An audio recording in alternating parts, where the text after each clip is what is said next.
What a day it has been for anyone who has ever heard of Charlie Veitch.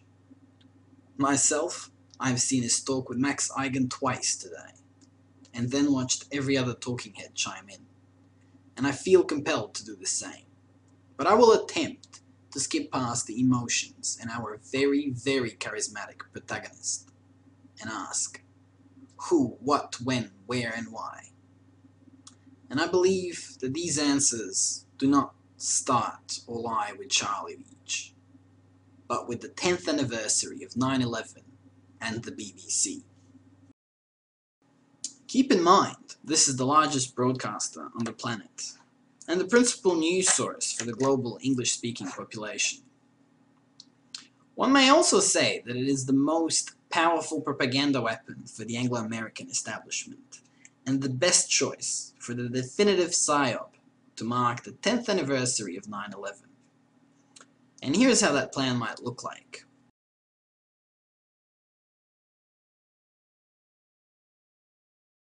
The objective would be to create a major TV documentary that will both discredit 9/11 truth and detract from the worldwide protests and calls for a new investigation.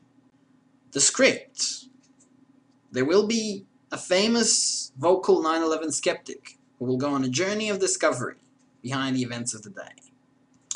Through meetings with experts and vigorous debate, the skeptic will begin to question his long-held beliefs.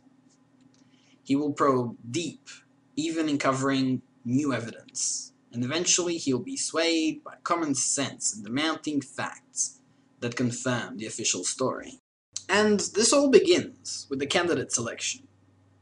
BBC would create a shortlist of publicly known activists that generally exhibit the following three traits: an outgoing personality with a desire for publicity and attention, possibly even controversy, merely superficial knowledge of structural engineering and physics needed to understand the official and alternative theories, suggestible character traits, and a history of believing evidence-free assertions.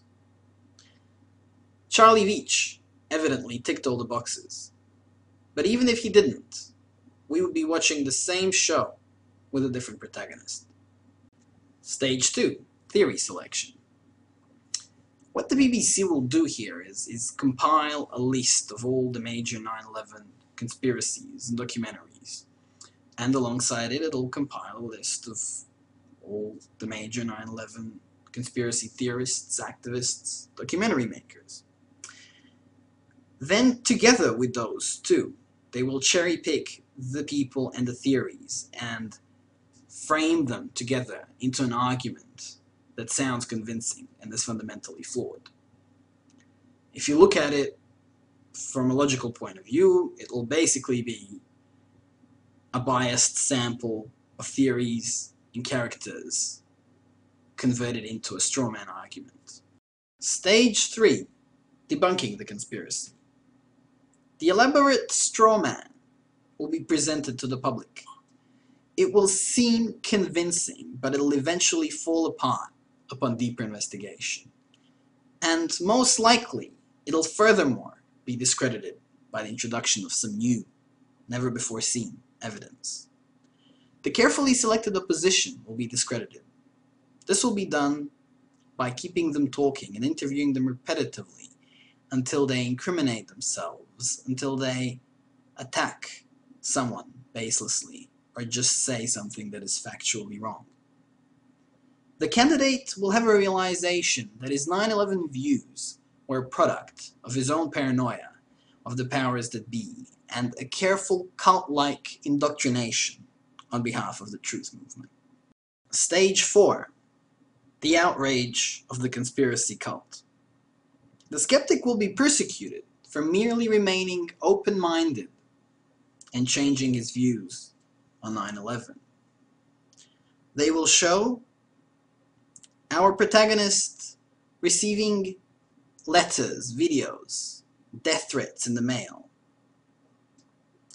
Inevitably, the documentary will conclude that 9/11 truth is analogous to a cult whose members are paranoid, irrational, and sometimes inclined to threats and violence.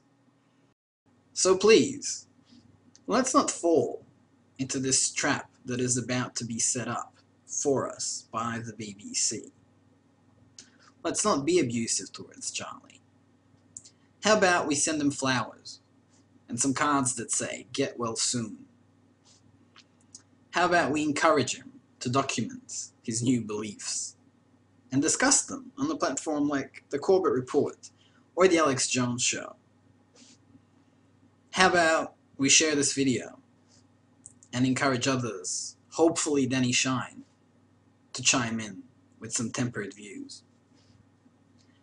So let's show the world that if there is a cult in this story, it's not you, me, or the Truth Movement, but the powerful News Corporation with a slick image. Goodbye.